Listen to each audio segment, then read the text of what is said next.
Good morning, good afternoon, or good evening, wherever you are in the world. Welcome to this year's Pharma R&D review, what changed in 2019 and what to look out for in 2020. Before we get started, a couple of pieces of housekeeping. First of all, just to let you know, the session is being recorded and the commentary and the slides will be sent out to each registrant in the days following the event.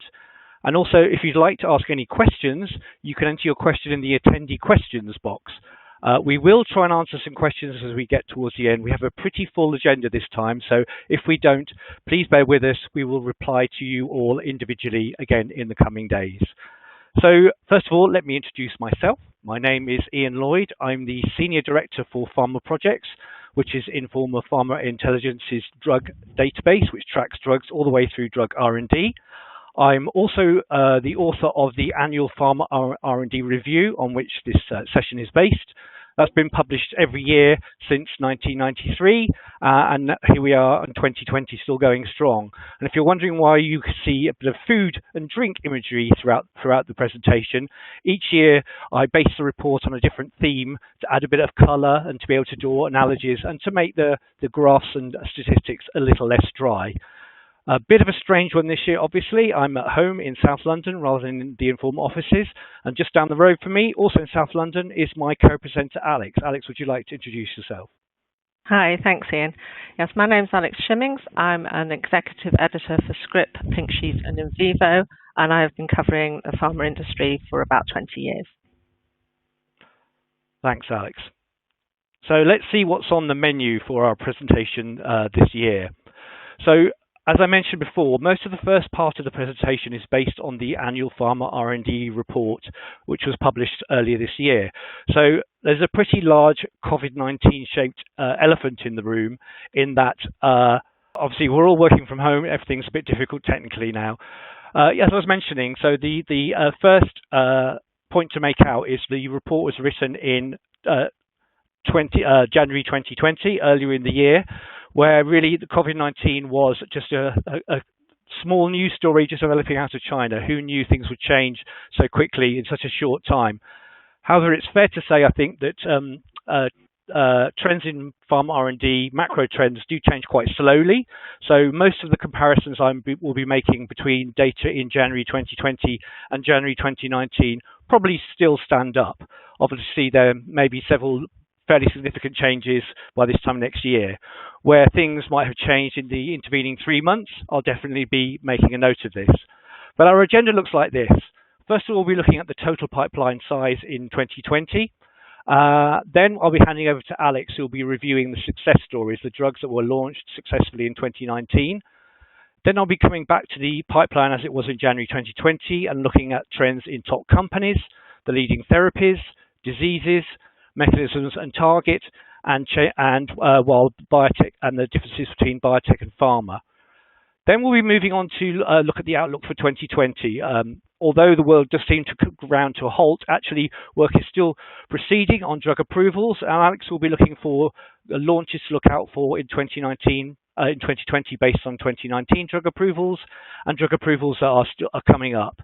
And then we normally close the session with a review of industry trends that are likely to affect the year ahead. Obviously, I think there's only one story at the moment, so that is the impact of the COVID-19 pandemic. So we'll be using this time to have a look at the numbers of trials being reported for COVID-19, the numbers of drugs, and speculating on how actually things might change as 2020 goes ahead. So with that, I will move on to the headline story, if you like, which is the total drug pipeline in 2020. So you can see here that the total number of drugs in the pipeline as of January has shown a massive increase from the same figure in the previous year, up by 9.6%. We've hit 17,737 drugs and active development as of January, and I can certainly tell you that the increase certainly has not slowed. In fact, it's possibly even quickened with the COVID-19 pandemic. We're already past 18,100, I think, as of April. So the pipeline growth rate is increasing, exceeding the 6.0% seen in 2019. It's up by 9.6% this year, and it's much greater than the 2.7% seen in 2018.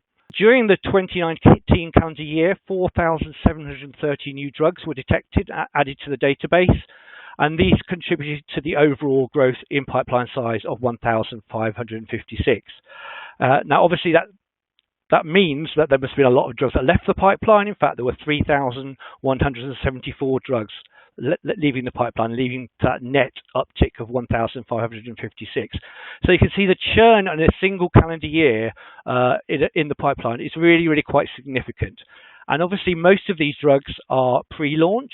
When we say pipeline, for all of these slides we'll be showing you, we're talking about any drug under commercial development, anywhere from preclinical through the phase 1, 2, and 3 phases, through pre-registration and to approval, up to and including launch, but we only count them in the launch section if they're still being developed for additional launches or for additional markets.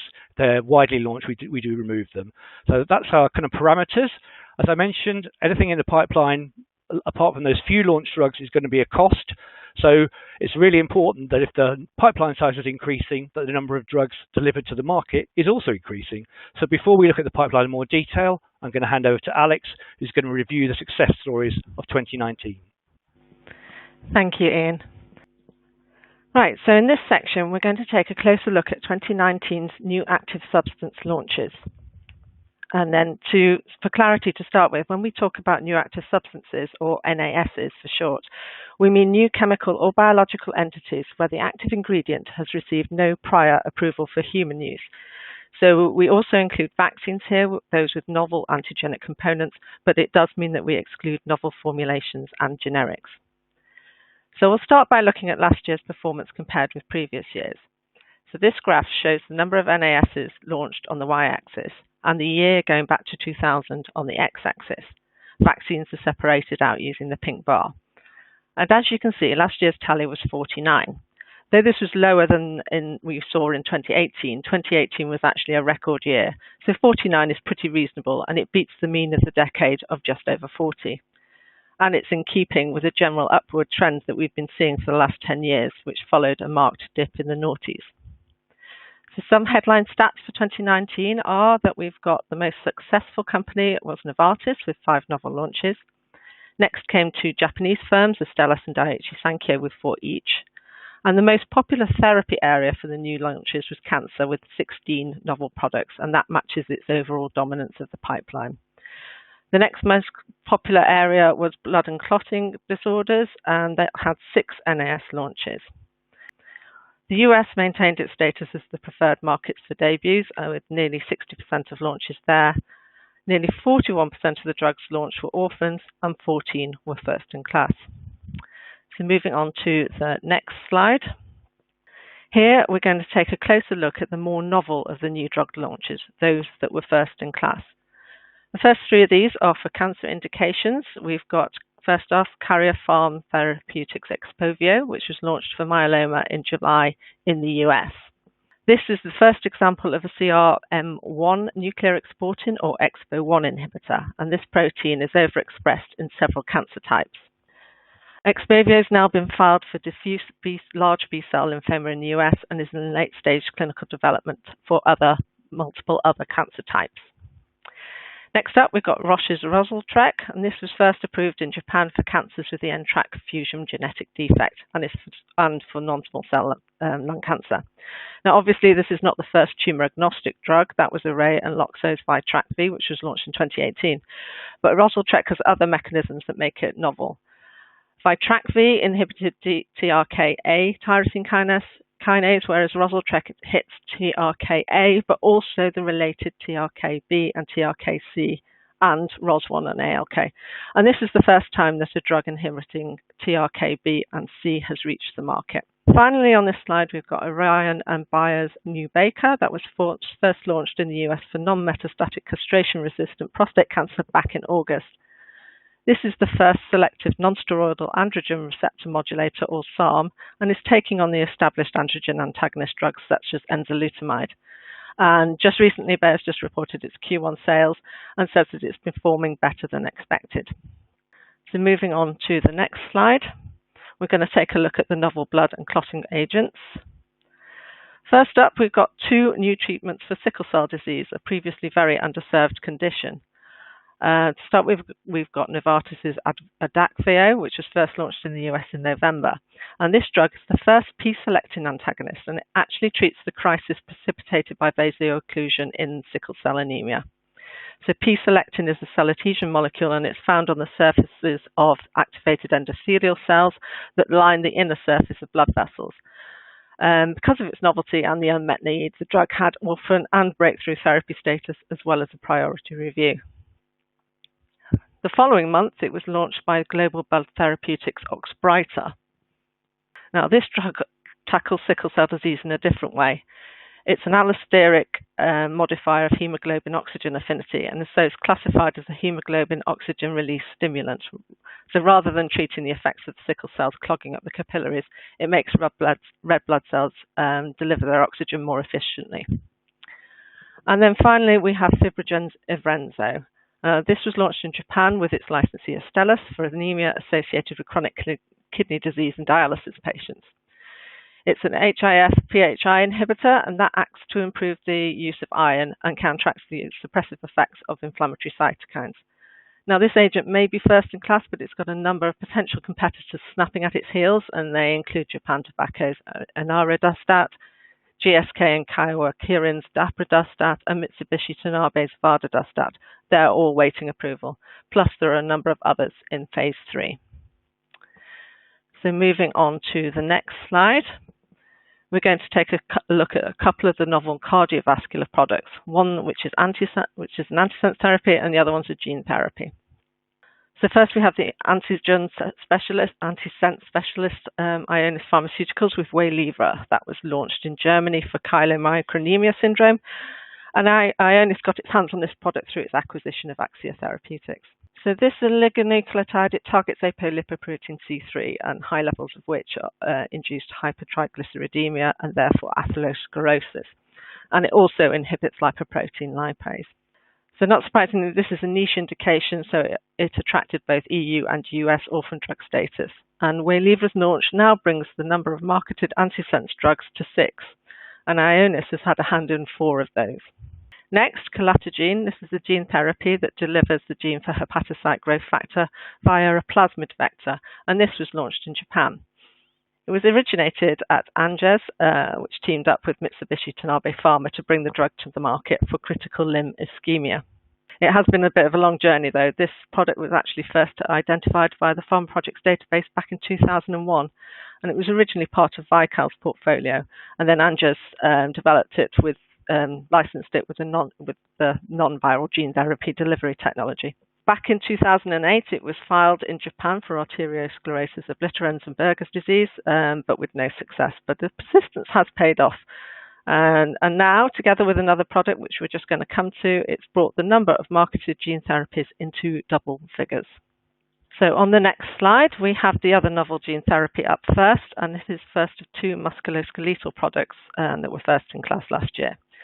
And that is Novartis's Zolgensma, which it obtained through its acquisition of Avexis. Now, an awful lot of ink's been spilled over this product in the last year or two. There was the manipulated data scandal, which led to the departure of a number of senior Avexis executives who were leading the company at the time it happened. And then there was a studied suspension.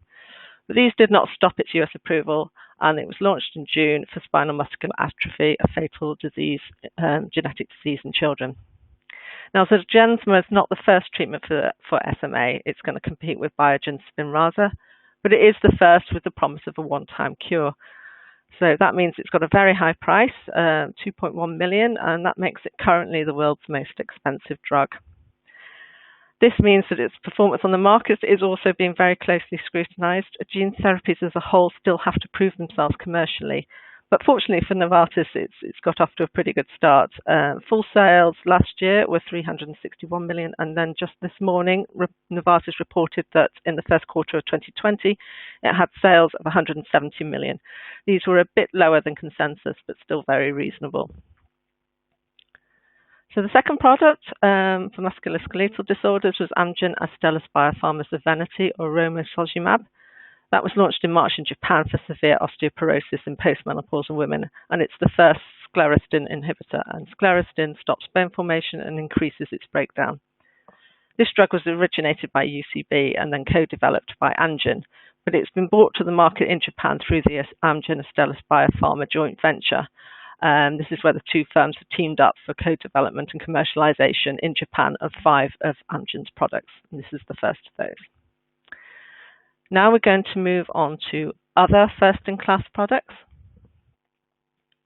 that was launched last year. And first up, we've got the second RNA interference drug to hit the market, which is Alnylam's Givlaari. That was launched in the US in December for acute hepatic porphyria. And Alnylam also launched the first RNAi drug back in 2018, which was Onpattro. Now, next up, we have AMAG Pharmaceuticals Vyleesi for female sexual dysfunction. This name makes me laugh. It reminds me of Game of Thrones' Khaleesi, the mother of dragons, and I'm not convinced that that's a coincidence. But anyway, it's the first melanocortin-4 receptor agonist to reach the market. And it was another one that was originally developed a long time ago, about 20 years ago, by Palatin as a nasal spray. What they've done is they've changed the route of delivery to an auto-injected pen, and that's led to approval for hypoactive sexual desire disorder in premenopausal women. Now all AMAG has to do is avoid the fate of the last female sexual dysfunction product to reach the market, and that's Sprout's Adji, which flopped on the market. Then lastly on this slide, we've got Symbiox, which was launched in China for psoriasis by the local firm Beijing Wenfeng Tianji Pharmaceuticals. And this is an aryl hydrocarbon receptor agonist, which has roles in regulating immunity and cellular differentiation. Now, this drug is also being developed internationally, both by GlaxoSmithKline and Japan Tobacco. Now, with the next slide, we're going to move on to the honourable mentions. Now, these are not first-in-class products, but they are ones that we feel are interesting enough to warrant highlighting. First up, we have Vertex's Trikafta, and that's its triple drug fixed combination for cystic fibrosis. Now, this product includes ivacaftor and tezacaftor, and now the new active substance here is elexacaftor. And the addition of this third drug to the product expands its use to 90% of cystic fibrosis patients. Now, Trikafta was approved by the US FDA in October the 21st, after a review that lasted just 3 months. And then it was launched within days and has got off to an absolutely stunning start on the market. And it brought in revenues of $420 million in just 9 weeks up to the end of 2019. So it's going to be very interesting to see how its Q1 performance was. Second, I've got AbbVie's Skyrizi, which was launched in Japan for psoriasis. It's actually the fourth interleukin-23 inhibitor on the market, not the second, as it says on the slide. But its recorded sales in the first 8 months in the market hit $260 million, which is another excellent start. And AbbVie's expecting blockbuster sales this year. Then lastly on this slide, we've got Sarepta's Vyondys, which was launched in the US at the end of the year for Duchenne muscular dystrophy. It's Sarepta's second exon-skipping antisense RNA therapeutic following Exondys 51. That was launched in 2016 following a slightly controversial decision and that has overshadowed Vyondys' road to approval. Vyondys had 2 regulatory surprises last year, actually. In August, it received a complete response letter, but then in December, the situation turned around and it received accelerated approval following a successful appeal by Sarepta. Now, the final 3 honourable mentions are on this slide. And we start off with 2 treatments for depressive conditions, and that's an area which hasn't really seen much in the way of innovation in recent years. First up, we've got Sage Therapeutics Zulresso. That was launched in July for postpartum depression. It's another very swift approval from the FDA in less than 4 months. And although welcome for an underserved population, the product has actually struggled because it's a hospital-based treatment, so it hasn't done as well as hoped on the market. Actually, Sage has just announced that it's scaling back the commercial effort behind the product, and it's also cutting more than 50% of its workforce, although that's largely because of the delay for its second product, zuranolone. Sage is a company that has noted that it has seen several sites pausing infusing patients because of the COVID-19 situation as well, so it's had that to deal with. Next, we've got J&J's Spravato, which was launched in March for a broader indication in depression, which is major depressive depressive disorder. This is an enantiomer of ketamine, ketamine is already used in humans as part of the combination to sedate patients undergoing eye surgery. So it doesn't qualify as an NIS on our list, but it is the first NMDA receptor antagonist to receive approval for depression. Now, of course, it's more famously known as both a horse tranquilizer and a recreational drug, and its rapid US approval was questioned in some quarters. And since then, the European Medicines Agency has it appeared to wobble before it approved it. And then the UK's NICE rejected it in January this year. So a little bit of wobble there. And then lastly on this slide, we've got another Novartis product, which is Piqray, which was launched in the US for breast cancer in May. And this is a PI3 kinase alpha inhibitor and is the first treatment for hormone receptor positive and HER2 negative breast cancer with PIK3CA mutations. And now we'll move on to the last slide in this section, which is looking at which companies will perform the best last year at launching novel products. So this table lists the top companies by number of NIS launches for each of the top 10 companies by pipeline size, plus any other companies which were involved in the introduction of at least one or more drug. So as you can see, it shows Novartis, which we know has the biggest pipeline, led the way with 5 new product launches. And we talked about some of those already, but overall they included a range of therapies, including small molecules, monoclonals, and a gene therapy for a range of different indications. It was also a good year for Japanese firms, as we said before. We've got 4 novel launches apiece for Astellas. Each of those was with a partner, and 4 for Daiichi Sankyo, and one of those was under license. Beyond that, we've got 4 top 20 companies that produced 2 new products apiece, and they were AbbVie, Roche, J&J, and BMS. Now, there were 3 top 10 pharmas by pipeline size that failed to bring a single drug to the market last year, and they were Merck & Co., AstraZeneca, and Pfizer, although AstraZeneca was a licensee for one new drug's second launch. So overall, for the top 10, it was a worse year than last year. It only contributed 13 of 2019's NISs, which is down on the 18 that the top 10 produced in 2018. And now I'm going to pass back to Ian, who's going to look at the 2020 pipeline in detail. Thanks very much, Alex. We're now going to move to look at the actual January 2020 pipeline in more detail and compare it to the previous year. So here on this slide, we're breaking down the pipeline by the global stage of development for those drugs in the active data set. And you can see the 2019 figures represented by the red strawberry color and the 2020 figures by the more purpley raspberry color. So you can see there's a very big increase in early stage drugs. Preclinical candidates increased by 13.2% over the previous year. And in fact, that again has continued since the report was written in January. We're now past the 10,000 time for the first time ever. So there's no slowdown in early work underway, despite the fact that a lot of people can't get to their labs. Looking at the clinical phases, you'll see that the phase 1 has also increased above the average we saw across the whole pipeline earlier on of 9.6%. That's up 10.3%. And again, a bigger rise than we saw in 2019, where it was 7.2%. The later clinical phases are a little bit flatter. Phase 2 is up by 4.4%, and phase 3 only by 1.9%, so very significantly lower than the overall average. And we can look back a bit further on the next slide at kind of longer term trends all the way back from 2007. And you can see really the phase 1 and the phase 2 figures have continued to increase every single year in the study period, whereas the figures for phase 3 have really flattened off and in the last 4 years, really. We hear a lot about flattening the curve at the moment. This is not the kind of flat curve we want. Also, we always get questions on this, so it's always worth mentioning why there are more drugs at phase 2 than there are at phase 1. Well, this is because the data is snapshotted, so it's basically how many drugs are in phase 2 at any one time. So while more drugs may go through phase 1, and there's obviously attrition at the end of phase 1, because phase 2 is longer, you get this pile-up effect where at any one time there are more drugs in phase 2 than there are in phase 1. So I'm also going to look at pharma companies now, look at the companies by their pipeline size, and here's the top 10.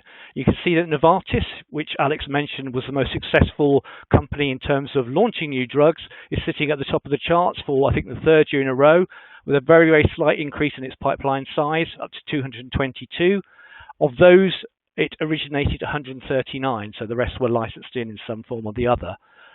The pipeline size has grown for 4 of the top 10 pharmas. Bristol Myers Squibb making the most impressive leap actually into the top 10 this year from number 11 last year, but this is mainly due to the fact that it acquired Celgene about a year ago, so it's added a large number of drugs to its pipeline based on that. Pfizer also has an increase, also did a couple of interesting acquisitions with Array and Theracon, but actually 6 of the top 10 saw their pipeline shrink slightly. Takeda, not surprisingly, falling in numbers slightly, although still holding on to the runner-up position. This time last year, it just finished its acquisition of Shire, so we expect in the year following an acquisition to see a bit of consolidation as it kind of shuffles out some of the duplicates it might have in its pipeline. And the one company that fell out of the top 10 was Sanofi. It undertook a fairly drastic pipeline review about 9 months ago, had a bit of a clear out of its larder, and that's why we've seen it fall down slightly. Okay, so what we're doing here is now taking the top 10 pharma companies, and due to some changes we made to our data organization recently, we're now able to give a much more accurate breakdown of the top 10 pharma companies by their actual therapeutic areas. So what you can see here is all of those top 10 pharma companies in the previous slide, and you've broken them down by the major therapeutic areas such as alimentary, metabolic, and anti-cancer. So it's quite an interesting thing to look at. The received wisdom in the past few years has always been that big pharma companies are kind of focusing their efforts on 2 or 3 or 4 key areas, but actually our information actually kind of contradicts that. We can actually see that 6 of the 10 have drugs in all 14 of the therapeutic areas, and only 1, Merck & Co., has exited more than 1, and that's only some really small areas, hormonal and antiparasitic. But differences do exist. You'll see that most have sizable anti-cancer franchises. That's the purple bar. Bristol Myers Squibb and Roche have the biggest. GlaxoSmithKline has the smallest, but has the biggest anti-infective pipeline. And Eli Lilly and Takeda have the biggest percentages in neurologicals and alimentary metabolics. Our new data structure also enables us to look more forensically at where R&D is actually occurring. So there are 2 little graphs here. On the left-hand side, you can see how the pipeline for each pharma company breaks down by broad geographic areas for the entire development stages, so all the way from preclinical through to launch. So what you see here is Takeda has the largest Asian R&D operation, and J&J, Merck, and Pfizer are biggest in the US. But there's a bit of a bias here going on.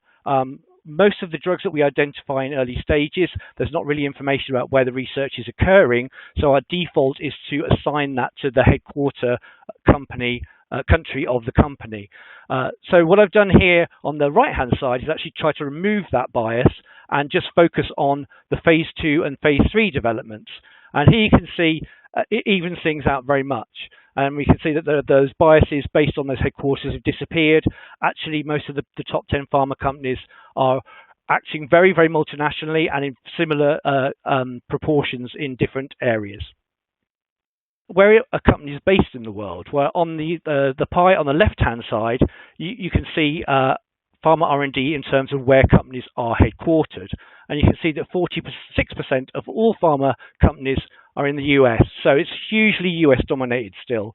You can see that Europe takes up about another quarter, and Chinese companies have moved up 1%, but actually that's based on an increase from 301 to 422 actual companies.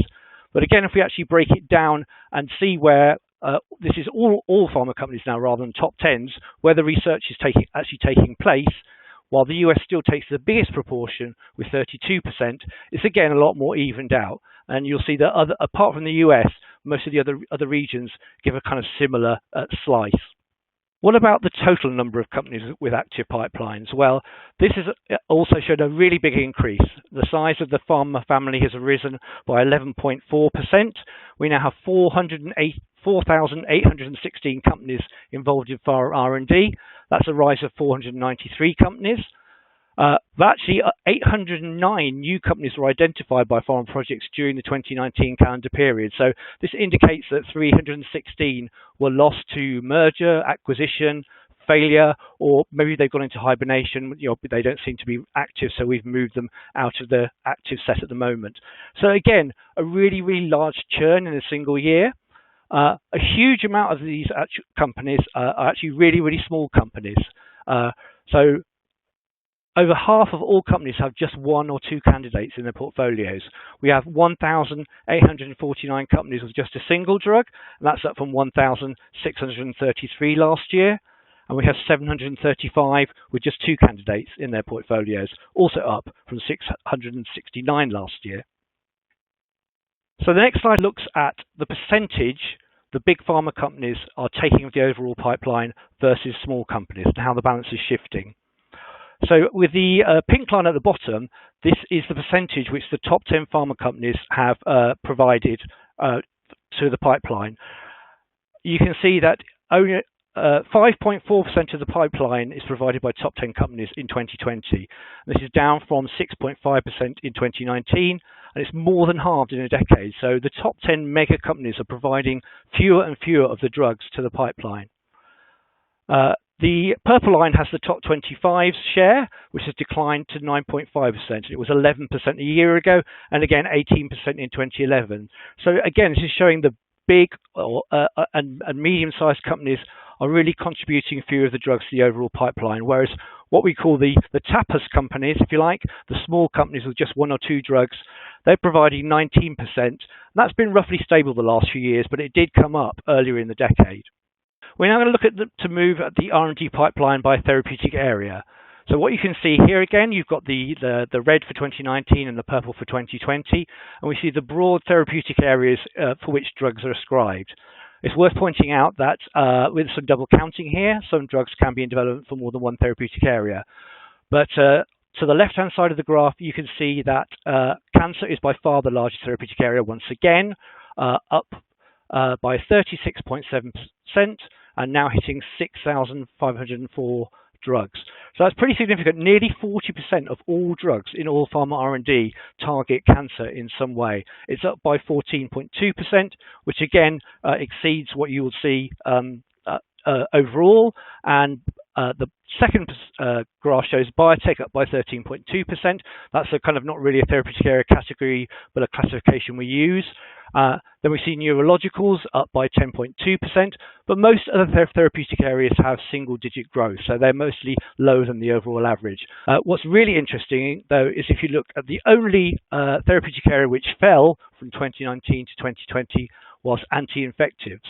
So that is definitely, I think, a measure that will have changed in the 3 months since COVID-19 came on the scene. Now moving to the top 10 individual diseases, and again, it's cancer all the way. So cancer taking now the top 7 slots, whereas last year they only had the top 5. The top of the chart is breast cancer, which showed a huge increase of 19.4%. Other big increases seen in the top 10, pancreatic, prostate, and brain cancer, all showed big increases. But cancer wasn't the only game in town. Rheumatoid arthritis also showed a big increase. On the next slide, you can see diseases 11 to 25. And again, huge predominance of cancer. So 14 of the top 20, 15 of the top 25. A big increase there for multiple myeloma, up 39%. Another cancer indication showing another huge increase, up 36%, non-Hodgkin's lymphoma. But again, it's not all cancer. Non-alcoholic steatohepatitis stays at number 21 on the chart, but it's still actually made a huge increase in terms of absolute numbers, up 39%. That's even beaten by Crohn's disease, up by 41% at number 25. So that's the most popular diseases, but of course rare diseases continue to be a huge story for the pharmaceutical industry as well. What you see on this graph here in the blue bar are the total number of rare diseases which we are tracking as being under investigation by drugs at the moment. So that's reached a new high this year, up to 608. And in fact, 47% of drugs launched in 2019 were for a rare disease. The other bars show you the number of orphan and other expedited review designations granted during the year. And again, you see these on the increase. In fact, last year, it turns out that in the US, drugs with an orphan drug status took an average of 8.1 months to approve, whereas drugs in the US that didn't have orphan drug status or any other kind of expedited review designation took, on average, 30.5 months to approve. So it really does show that getting one of these designations is a huge boon in terms of getting your drug approved much sooner. I'll take a moment to explain this graph. This is another one of the new analyses we're able to do this year with our enhanced data structure. And here we can see the regional variations of R&D by disease. So we have, with the vertical columns, different, again, geographical regions. And what we have here is the top 8 diseases for each of those geographical regions. And we've color-coded these to make it easy to see. So the pale pink is cancer. So I think the most interesting thing to notice is that Africa really does have its own priorities. You'll see there that cancer only is one of the top 10 diseases in Africa. Type 2 diabetes is top, and infections, which are obviously very prevalent in the area, such as HIV and tuberculosis, have a much bigger focus and actually are absent from the top 8 in other geographical areas. Breast cancer and non-small cell lung cancer are top 2 in most places. Rheumatoid arthritis is second in South America, but in fact, looking at both cancer and the US, cancer takes all of the top 8 in both those North American territories. Moving on to mechanisms of action, so how drugs work. We have a hierarchical classification for drugs in Pharmaprojects, which does mean that when you look at a top 10, you tend to see the broad, the higher up terms in the hierarchy, and this is partly because some of them are applied to multiple kinds of drugs, but also because when drugs are first discovered and we don't know their more precise mechanism, we're only able to ascribe a broad mechanism to them. So top of the charts here for the second year is immuno-oncology, which only became a thing really 5 or 6 years ago and is now up at 2,605 drugs, an increase of 730 drugs or 38.9%.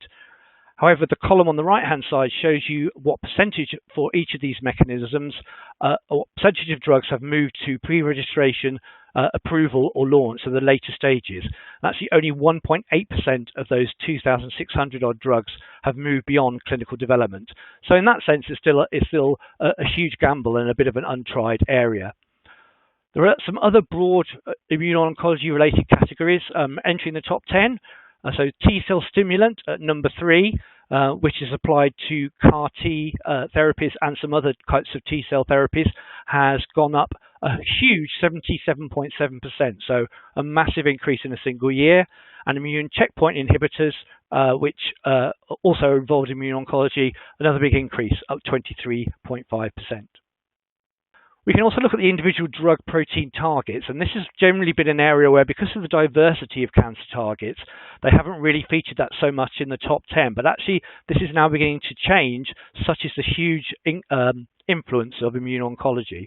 So for the first time ever since we've been doing these analyses since 1993, the mu-opioid receptor, which was number 1 before then, which is a receptor for use in pain and digestive syndromes, has lost its top spot. And the ERB2 or HER2 receptor, a target for breast cancer, has ascended to the top. Another big cancer target is up to number 3, the EGF receptor. But what we're actually seeing this time is individual immuno-oncology targets are now joining the top 10. So we see CD19, CD274, CD3E, and the programmed cell death 1 receptor. So again, this really does show how the industry is putting a lot of eggs in the immuno-oncology basket. In terms of the total number of targets which the industry is looking at, this has shown an increase this year.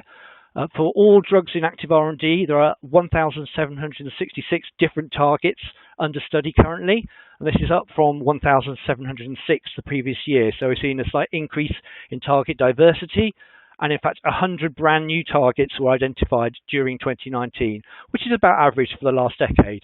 So it's good to see a number of new targets coming on stream, and the total universe of targets is still going forwards. So with that, that's a quick review of the pipeline as it is, or as it was in January 2020. We're now going to look ahead to the year ahead, first looking at drugs which are likely to come on stream, and then we're going to be taking a look at the impact of COVID-19. So for the first part of that, I'm going to hand back to Alex. Thank you, Ian. So to start, we're going to take a quick look at some of the novel products that have already been approved and launched this year, and so will definitely be on next year's NAS list. So actually to date, despite COVID-19, the FDA has been pretty busy. It's already approved 18 products up until 23rd of April, and there have also been first launches elsewhere in the world. So things still have been moving. So right at the start of the year, there was the first launch of AstraZeneca and Daiichi Sankyo's antibody drug conjugate Enhertu, and that was for HER2-positive breast cancer. This came just days after an earlier than expected FDA approval at Christmas. Breast cancer is just one of its potential indications, and the companies think it will be able to address a range of HER2-expressing tumour types. The ones most close to the market are gastric and colorectal cancer. Another gene therapy reached the market after a fast review, but this time at the European Medicines Agency, and that was Bluebird Bio's Zynteglo, which was launched in Germany for beta thalassemia, but it's also in development for the larger sickle cell disease market. And then despite COVID-19, Seattle Genetics plans to rapidly launch its Tukysa, which was approved just last week on the 17th of April for breast cancer. And that was another decision that came 4 months ahead of its action date, and that came under the Real-Time Oncology Review pilot program. So Tukysa is also the first drug to be approved under Project Orbis, and that's a collaborative effort between a number of regulatory agencies in an effort to try and review novel oncology drugs simultaneously.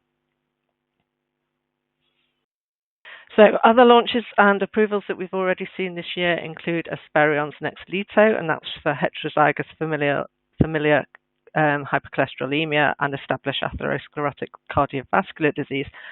Asperion's going to be hoping that Nexlito avoids the disappointing performance on the market of the last major CV class, and those were the injectable PCSK9 inhibitors. And this product is at least oral, so should have less of a barrier to market there.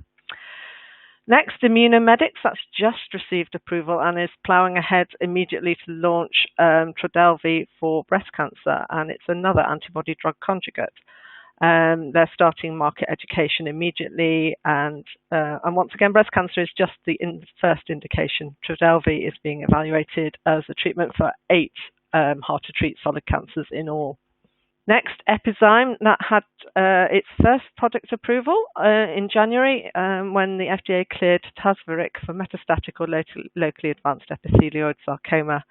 That again is another starter indication. The product is a first-in-class EZH2 inhibitor and is also being developed for follicular lymphoma and other larger oncology indications. So in this next slide, we see a flurry of new products launched for migraine already this year. I'm going to go through this quite quickly in the interest of time, but first up we have 3 new CGRP inhibitors, 2 of which are oral and 1 given by an IV infusion. The first 3 products from this new drug class for migraine were subcutaneous. So the first of these was Allergan's Ubrelvy, and then followed by Biohaven Pharmaceuticals Nurtec ODT, and then Lundbeck's Vyepti. The last 2 got approval in the same week in March. Vyepti is the IV product, but it does have advantages of a very rapid onset of action, and it lasts for 3 months. The 4th migraine drug was Lilly's Ravo, and that is the 5-HT1F receptor agonist. It was approved in October, but its launch was held up as it awaited scheduling by the Drug Enforcement Administration, and it was eventually deemed a Class 5 controlled substance, which means it has a low risk of abuse or dependence. So into the next slide, we're going to have a look at new drugs whose launches have been affected by the COVID-19 outbreak. The disease is having more of an impact on those new launches that require a significant educational ramp up. And there have been some firms with these products who've been upfront about this. And we might get a few more details as the Q1 reporting season progresses about how other companies have managed. So first up on this slide, we have Aimmune's novel peanut allergy product, Palforzia. Now, this is the first treatment for a food allergy to gain FDA approval, and peanut allergy is very common. It affects 2% of children in the US. It's the most common food allergy. So it is expected to do pretty well. And the company announced in March that the first patients were being treated. Because it requires the first doses to be administered in a doctor's office, it's had an impact on the social distancing precautions that have come into play with COVID-19, and that's having an effect on its uptake. Another problem for Aimmune is that it's unlikely to have the peanut allergy market to itself for very long. It has a rival, DBV Technologies, which is expecting an FDA ruling on its skin patch therapy via skin peanuts in August. Next, we have Bristol Myers Squibb Zeposia for multiple sclerosis, and this is the third sphingosine 1-phosphate receptor modulator to reach the market. Now, it's differentiated from its forerunners, which are Novartis' Gilenya and Mayzent, in that it doesn't require genetic testing before therapy or first dose observation by clinicians. However, BMS is open about the impact of COVID-19. It's holding off its launch for the moment. It says it's going to monitor the environment and talk to neurologists and see when it would be an appropriate time. Zeposia was actually one of the three main pipeline assets from Celgene that drove BMS's $74 billion acquisition of the company last year, and BMS is hopeful that eventually it could bring in revenues of $5 billion one day. So now we're going to move on to some approvals that we may see later this year. First up, we should get a decision in August for another CAR-T therapy, and that's Kite's KTE-X19 for use in mantle cell lymphoma. Now, this is being produced through the company's XLP manufacturing process, which it hopes will improve efficacy of these products. And if successful, it would mean Gilead would be the first company to have 2 CAR-Ts on the market. This product is also being developed for acute lymphoblastic leukemia and chronic lymphocytic leukemia as well. Also in August, another CAR-T therapy, like Lysocell from Juno and BMS, could gain approval. And if this is successful, it would be the third CAR-T therapy for diffuse large B-cell lymphoma. BMS is hoping to set it apart from its forerunners by its tolerability. It seems to have lower rates of neurotoxicity and cytokine release syndrome, and analysts hope it could reach peak sales of about $2 billion, which is higher than its rivals Yescarta and Kymriah currently have. Third product with the August user fee date is Lilly's selpercatinib. This is being developed as potentially another tumor-agnostic cancer therapy, and it has US breakthrough designation for RET fusion-positive NSCLC and 2 types of RET-altered thyroid cancer.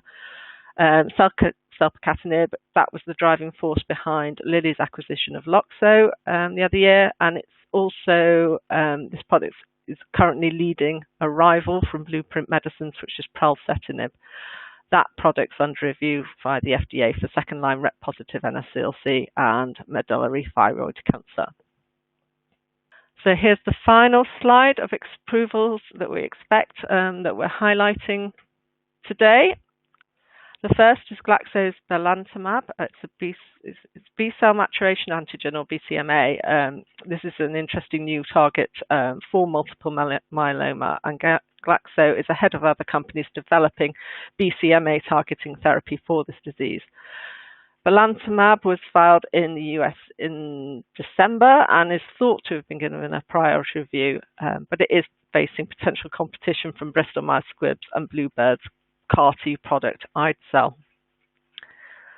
Another gene therapy due for approval is BioMarin's Valrox, and that's for haemophilia A. This had a clear head start on the rest of the haemophilia A pipeline, gene therapy pipeline, but some say its launch could get pushed back until next year because of coronavirus. We'll have to wait and see. It's also got rivals. They include Sangamo and Pfizer's SB525, which some say could be best in class. So we'll have to wait and see there. And then finally on this slide, we have Novartis's inclisiran, and that was the object of Novartis's $9.7 billion buyout of the medicines company that closed earlier this year. Inclisiran is a small interfering RNA-G silencing product, and it's awaiting approval in the US and now the EU for hypercholesterolemia. So it targets PCSK9, and it's being pitched as an attractive alternative to the older underperforming PCSK9 inhibitors, that Praluent and Repatha. They're both monoclonal antibodies that have to be given every 2 to 4 weeks, whereas inclisiran can be dosed twice a year. Such as the promise of the product, that Novartis has already got an agreement with NHS England for it, even though it's not been approved yet. So that's attracting a lot of interest. We'll have to see how that plays out. Now I'm going to hand back to Ian, who's going to look at the impact of COVID on the clinical trial landscape. Normally at the last few minutes of this presentation each year, we talk about the various different issues that we think might affect the industry. But we thought this year, really, there's just one issue that's affecting us all in different ways, and that is the coronavirus or COVID-19 outbreak. So on this slide, you can see the number of drugs and vaccines that are under development, and it's just worth bearing in mind that this number was 0 just over 3 months ago. So, and it's also, the slide was produced on Thursday, and so it's already out of date. Things are moving so quickly. So as of Thursday, we had 237 drugs and 79 vaccines already under development. And over 200 of these drugs are brand new, so they've been added to the pipeline in response to the COVID-19 outbreak already. Additionally, there are around 80 drugs under development for what's known as complication support, so for treatment of the inflammatory effects of the virus on the lungs.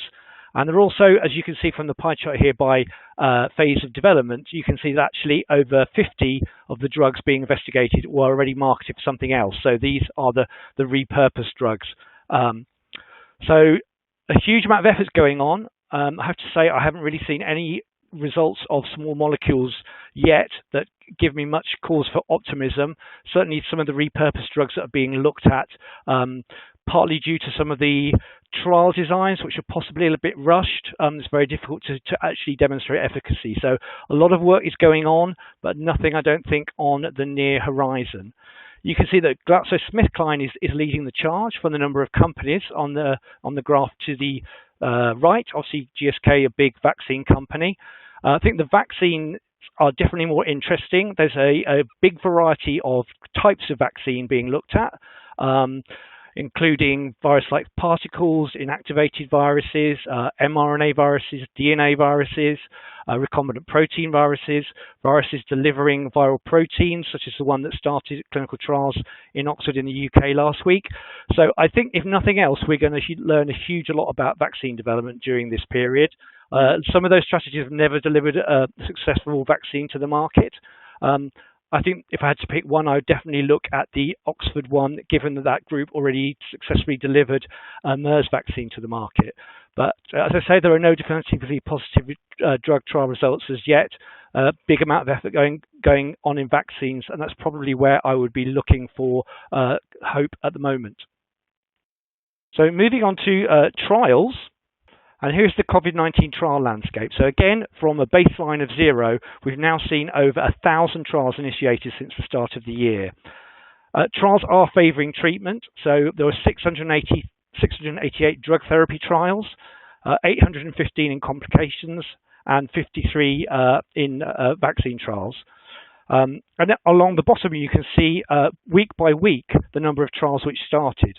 So I think you can see the big peak in February was probably due to a lot of Chinese trials starting, but what you can also see is in April, the current month, there have been more trial starts than we've seen before. So the efforts are really, really accelerating. And actually, some of the Chinese trials are now being stopped due to lack of patients. So there's been a lot of criticism of trial design. We've seen some trial readouts where clearly it's unethical to use a placebo. So there have been a lot of uncontrolled trials which are really not telling us very much at all. So again, this is probably because people are trying to look for things too quickly. So I think really it's the coming months where we're starting to be able to see some actual real proper trial information. There's also an impact, of course, on other trials. So on this slide, you can see the impact of COVID-19 on trials that are ongoing, broken down by disease. So over 500 trials have been officially delayed in some way, and over 400 have been officially suspended entirely. And you can see by the graph here that it's mainly cancer trials that have been affected, but it's also worth pointing out that cancer trials predominate by far anyway, so you would expect to see cancer trials up the top there. So what about approvals and actual R&D? What are we going to be talking about next year? Are we going to have anything to talk about in terms of new drugs next year? So Alex has taken a look at some of the drugs in the near term, but I'm going to hand over to her for her thoughts on the longer term, the effect of this crisis. Thanks, Ian. Yes, just looking at this graph, I mean, the problem is, I think there's almost too much going on in COVID-19 and too quickly. And recently we've been seeing some moves to try and get a handle on this area, to try and bring some more order out of the slight chaos. I think the best example of this, I mean, earlier this week, Francis Collins, the head of the NIH, launched an initiative which they called the Accelerating COVID-19 Therapeutic Interventions and Vaccines Initiative. They've been working for a while to bring together public and private research bodies so that they can pool their resources and eliminate duplication and hopefully get some more robust evidence soon, as soon as possible. In terms of approvals, well, we're going to have to wait and see, but the FDA at least has been postponing rather than cancelling its advisory committee meetings. And, it said it wants to stick as closely as possible to the review goals that it has. However, whether it manages this remains to be seen. The FDA Commissioner, Stephen Hahn, recently said that the agency was feeling the strain from its coronavirus response, and that could cause it to miss some of the user fee deadlines. Also, it's expecting to see an upsurge in activity later this year because of the coronavirus. So I think it's a case of wait and see. It's going to be very interesting we'll have a better handle on how well it's done, I think, this time next year. Great, thanks, Alex. We're almost on the hour, so I think we've just got time for one quick question. And we've had one question, which is probably the question that the whole world is asking at the moment, which is how soon can we realistically expect to see a vaccine on the market? So I don't want to end the presentation on a downbeat note, but I think it's worth reminding people that the fastest time ever we've seen a vaccine come to market was the Ebola vaccine, and that took 5 years.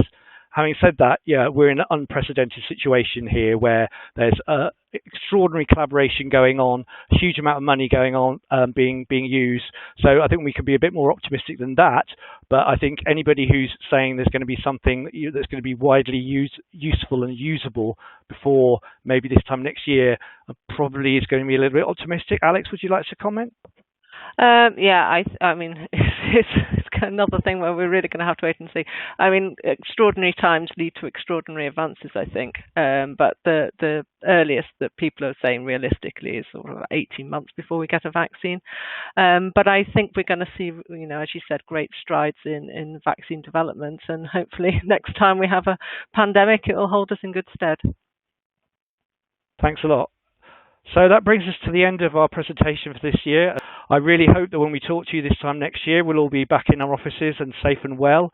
There certainly will be a lot to talk about in both the report and the presentation next year. There will be some very interesting trends to observe next year. So I hope you'll be able to join us again next year. Until then, stay well, stay safe, and thanks for listening. Goodbye. Thank you.